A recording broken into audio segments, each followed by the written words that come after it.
Buenas tardes a todos. En este jueves quisiera compartir con ustedes uno de los documentos que a mí me gustaban mucho acerca del Papa Francisco, que nos llamaba a la santidad. Y es una llamada que no solamente aparece con él o con los demás papas, sino que incluso ya en el Concilio Vaticano II abarca todo un capítulo, que es el capítulo quinto, de este documento de gozos y esperanzas, y también en la Lumen Gentium, donde aparece esta llamada a la santidad de todos los cristianos. Y precisamente me gustaba tomar este tema porque va mucho en relación con lo que veíamos el martes pasado acerca de esta carta a los romanos, que precisamente habla de la vida santa de todos los cristianos. Y el título que pone el Papa a esta exhortación lo pone basándose en el capítulo 5 de San Mateo, en el versículo 12, donde invita a alegrarse y regocijarse. Pero si vemos el contexto de este capítulo, les está hablando a todos aquellos que están siendo perseguidos, humillados por causa de Cristo. Y uno dice, ¿cómo es que vamos a alegrarnos y regocijarnos si estamos siendo perseguidos y humillados a causa de nuestra fe? Porque precisamente dice el Papa Francisco, Dios no pide algo, Dios te pide todo. Y al pedirte todo, a cambio te ofrece una vida verdadera, la felicidad para la que fuiste creado. Él quiere que todos nosotros lleguemos a ser santos y que no nos quedemos con una vida a la mitad o frustrada, sino que lleguemos a ser una vida plena. Él utiliza algunos calificativos como una vida aguada o licuada. Y cuando le pedían al Papa Francisco hablar sobre estos términos, decía que una vida aguada pues precisamente es la que nosotros también entendemos como una vida que no tiene sabor, ¿no? Porque el agua no tiene sabor, y una vida aguada pues es aquella que no tiene ese sentido, ¿no? Ese sabor. Y una vida licuada es aquella que tiene de todo, pero que al final no se queda con nada. De ahí en que, por eso, a lo largo de toda la Biblia aparece ya esta llamada a la santidad que Dios tiene para todos nosotros. De hecho, ya desde Abraham, desde el libro del Génesis, Dios le invita a Abraham a ser santo con estas palabras: camina en mi presencia y sé perfecto. No es de esperar aquí un tratado, decía el Papa Francisco en este documento, sobre la santidad, porque normalmente siempre esperamos pues definiciones, distinciones, referencias, sino que lo que quiere hacer sencillamente es poder hacer nuevamente esa exhortación. Por eso es llamada exhortación apostólica, esa exhortación de poder llamar nuevamente a la santidad, procurando encarnarlo en el contexto actual en que nos encontramos, con sus riesgos, con sus desafíos y oportunidades. Porque cada uno de nosotros, el Señor nos eligió para que fuéramos santos e irreprochables ante Él por el amor. Como nos dice Pablo en la carta a los Efesios, en el capítulo 1, versículo 4. El primer capítulo de este documento nos habla de este llamado a la santidad. Y precisamente comienza hablando de todos los que han sido ya santos y que han llegado a la plenitud, y que se encuentran ya en la presencia de Dios y que mantienen con nosotros lazos de amor y de comunión. Estos santos son los que ya son canonizados o beatificados y que han encontrado ya la plenitud llamada, nosotros le llamamos la iglesia triunfante, es decir, todos aquellos que ya alcanzaron esta meta y este sueño de Dios de llegar a ser como Él. Como decía Jesús también en los evangelios, sean santos como su Padre del cielo es santo. Y si nosotros somos imagen y semejanza de Dios, pues por eso podemos ser santos como Él. Y en esta primera parte, en este primer capítulo, este primer apartado pues habla de los diferentes estilos de santos que ha habido a lo largo de la historia. Santos intelectuales, santos religiosos, santos laicos, santos que estaban en las altas esferas de la sociedad y santos humildes y sencillos que todos tuvieron algo en común: encontrarse con Dios, transformar su vida y poder ser hoy punto de referencia para todos nosotros. Otro punto, después de desarrollar todos esos estilos de vida y de santidad, nos hablan acerca de los santos que todavía no están beatificados o canonizados, o que incluso no son conocidos. Y es los santos, así le llama el Papa Francisco, de la puerta de al lado.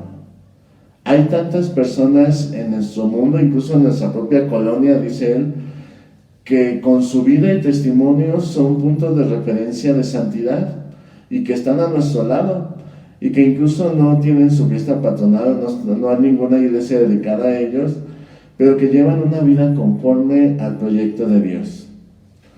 Por eso Dios quiso entrar en la dinámica popular, en la dinámica de un pueblo. Vemos cómo Jesús durante 30 años, que ahora lo conocemos como su vida oculta, pues vivió en medio del pueblo de Nazaret, trabajando, aprendiendo el oficio de artesano o carpintero, como le llamaban en ese tiempo, viviendo lo cotidiano de cada día, ayudando, pues, no sé, a la Virgen María, en algún momento, pues, tener la pérdida de San José, ¿no?, la muerte de él, y pues todo lo que vivimos diariamente nosotros, pues también él lo vivió. ¿Y por qué quiso vivir esa circunstancia? Pues para también ver que la santidad se da en medio de las cosas cotidianas y sencillas. La santidad en el pueblo de Dios paciente es una constancia que se va siguiendo día a día. La santidad en la iglesia militante es una lucha constante. Y la santidad de la puerta de al lado se refiere a todos aquellos que viviendo su cotidianidad van creciendo en esa comunión con Dios y en ese testimonio de su amor. Primero, lo que hay que entender acerca de esta experiencia de la santidad es que es una llamada. No es algo que surja de nosotros, sino que Dios nos llama. Por eso es importante saber que es iniciativa de Dios. No se trata, pues, de poder ver modelos de santidad inalcanzables, ¿no? A mí me ha pasado muchas veces que cuando les dices a las personas, es que tú estás llamado a ser santo o eres santo, muchos dicen, no, me falta mucho, es difícil, no, pues ¿quién va a poder ser como él o como ella, no? Pues también nos dice el siguiente capítulo de esta exhortación, la santidad también es para ti. Y nos dice el Papa Francisco, si eres consagrada o consagrado o sacerdote o religiosa, pues es santo viviendo tu consagración con alegría cada día, entregándote por el pueblo de Dios que se te fue confiado. Si eres casado o casada, sé santo amando y ocupándote de tu marido o de tu esposa y de tus hijos, como Cristo lo hizo con la iglesia.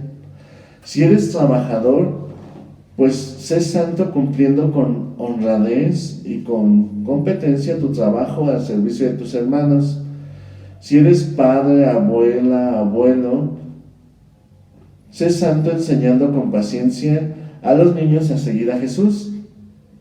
Si tienes alguna autoridad al servicio público, pues sé santo luchando por el bien común, renunciando a intereses personales y egoístas.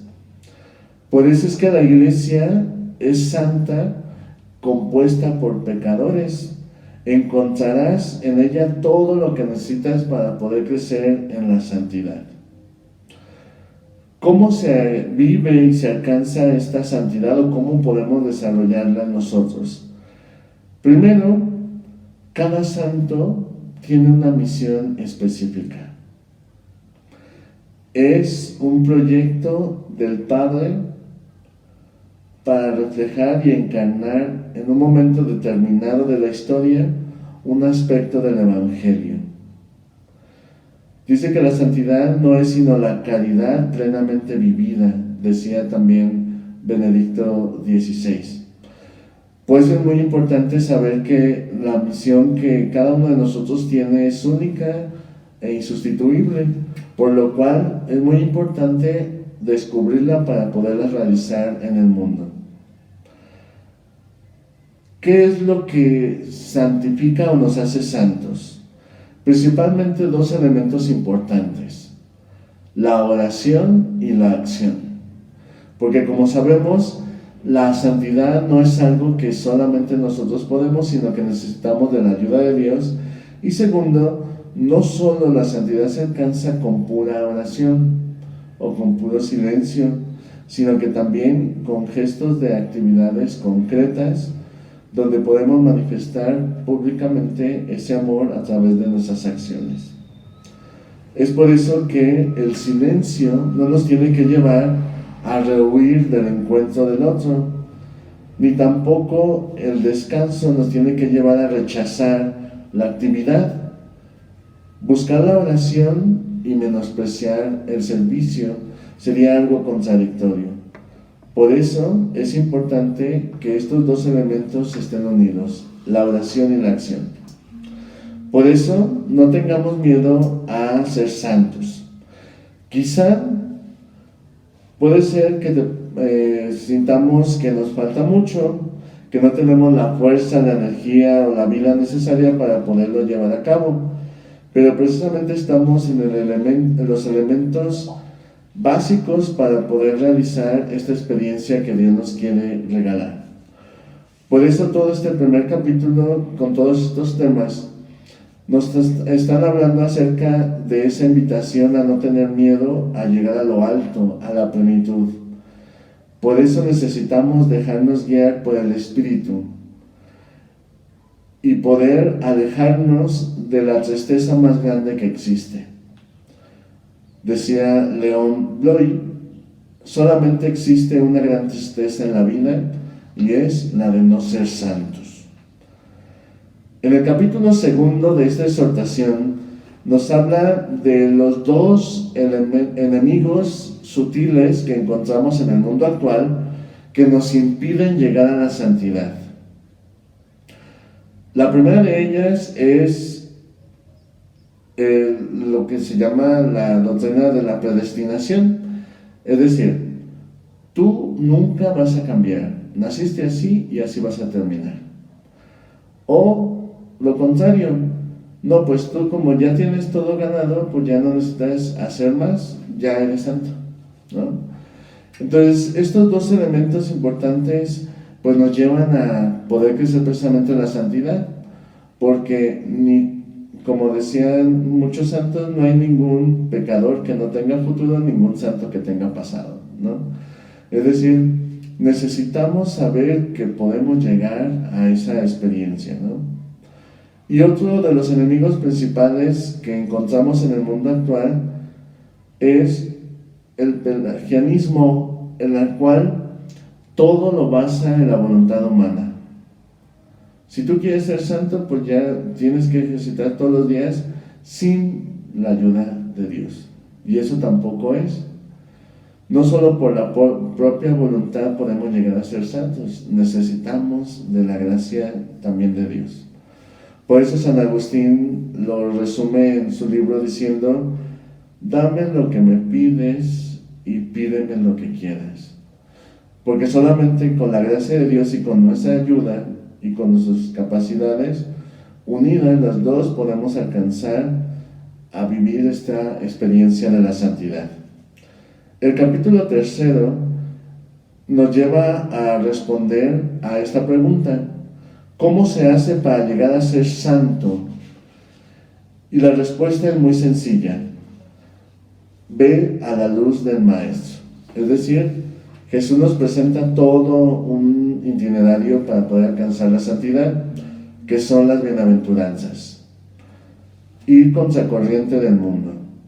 La primera bienaventuranza dice: felices los pobres de espíritu, porque de ellos es el reino de los cielos. Y se refiere a que ser pobre en el corazón, es decir, abierto y libre de otras cosas, se puede llegar a ser santo. Felices los mansos, porque heredarán la tierra, se refiere a aquellos que actúan con mansedumbre, con docilidad, llegan a ser santos. Felices los que lloran, porque serán consolados, se refiere que aquel que sabe compartir, incluso en medio de sus heridas y de su necesidad, es santo.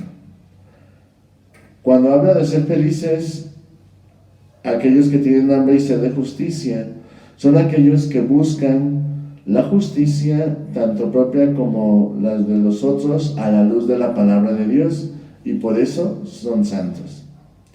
Felices los misericordiosos se refiere a aquellos que actúan no por la justicia humana, sino por la justicia divina, que se llama misericordia.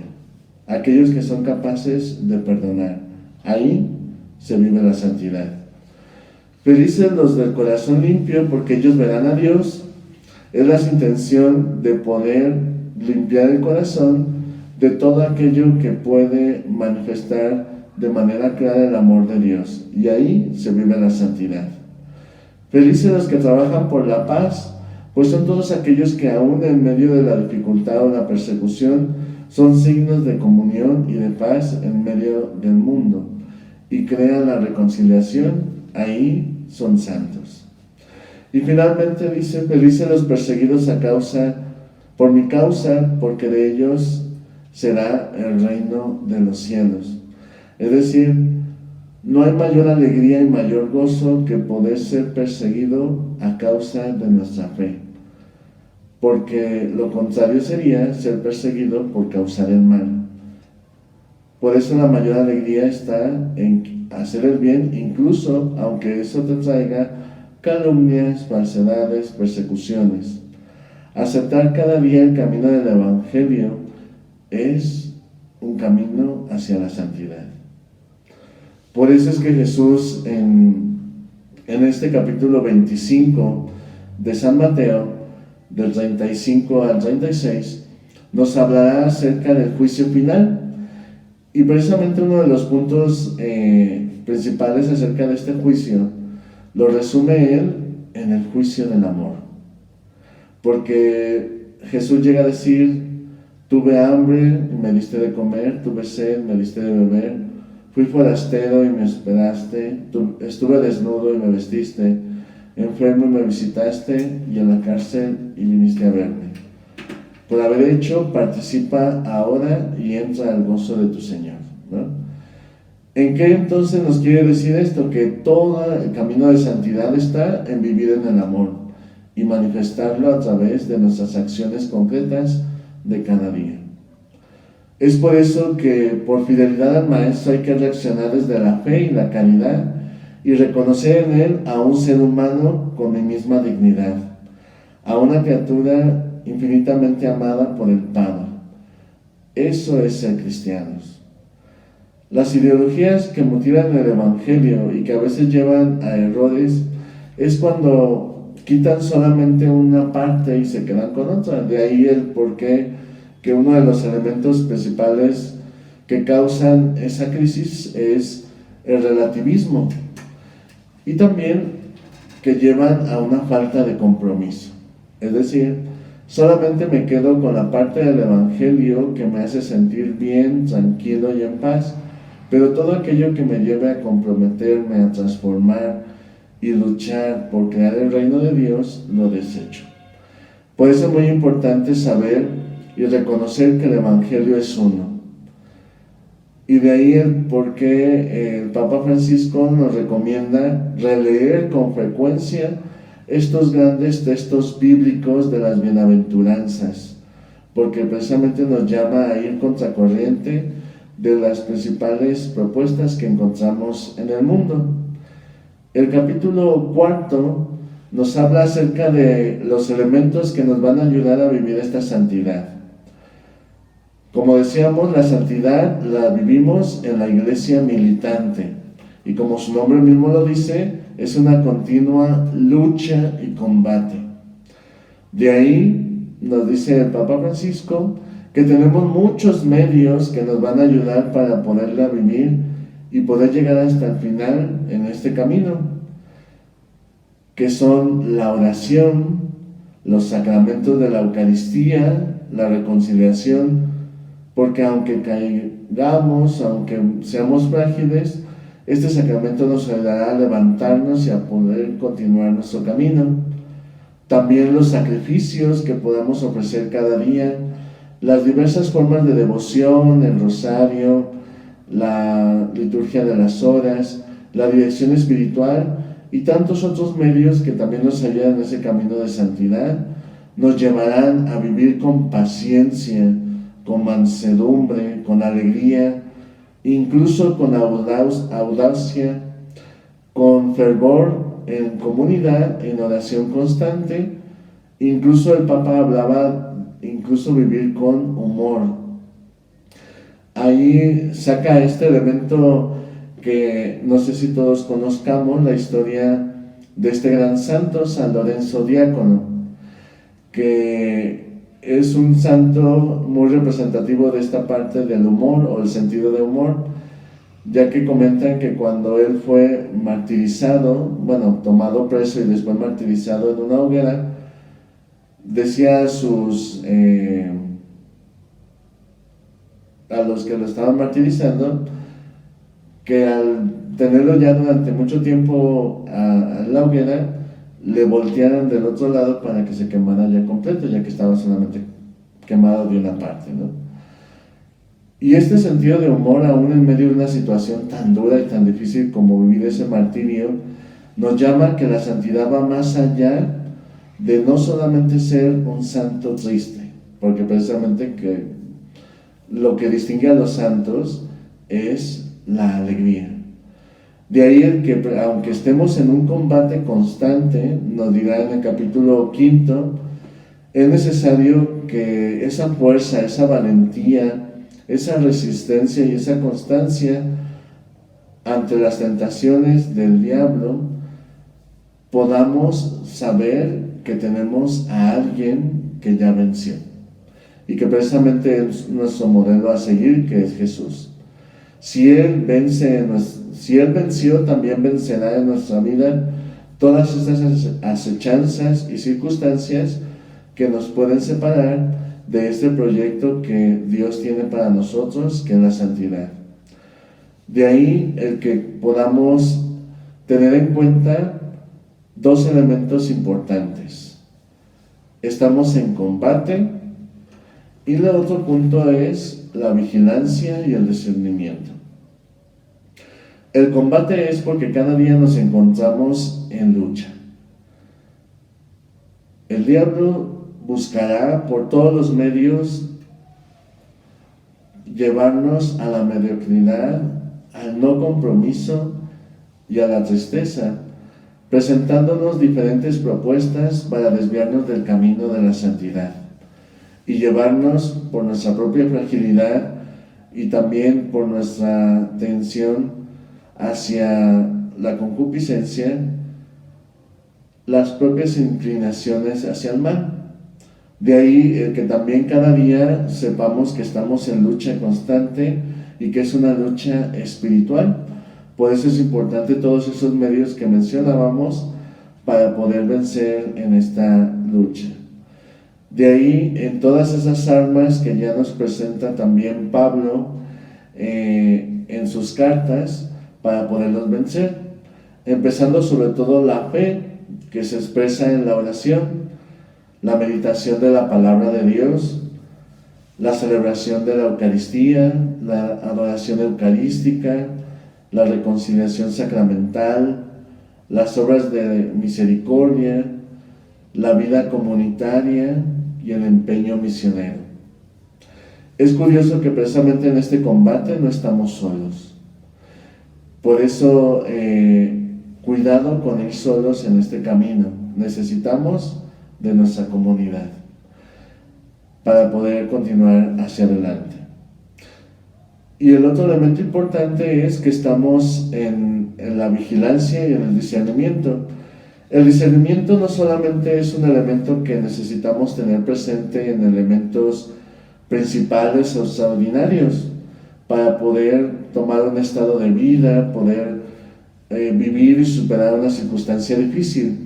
El discernimiento también es importante para saber actuar y decidir en cada momento de nuestra vida en este combate que vivimos cada día, para no caer en una situación egoísta o errónea en nuestras decisiones. De ahí que el discernimiento pues, nos ayuda a poder crecer en esta experiencia para poder alcanzar la santidad. Les invito pues a que con María y con la intercesión de todos los santos pidamos que nos ayuden en nuestro camino diario de santidad para poder así vivir la alegría que nadie nos quitará, y que así como María podamos decir: feliz me llamarán todas las generaciones, porque el poderoso ha hecho obras grandes en mí y a través de mí. Que Dios les bendiga, que tengan buenas tardes.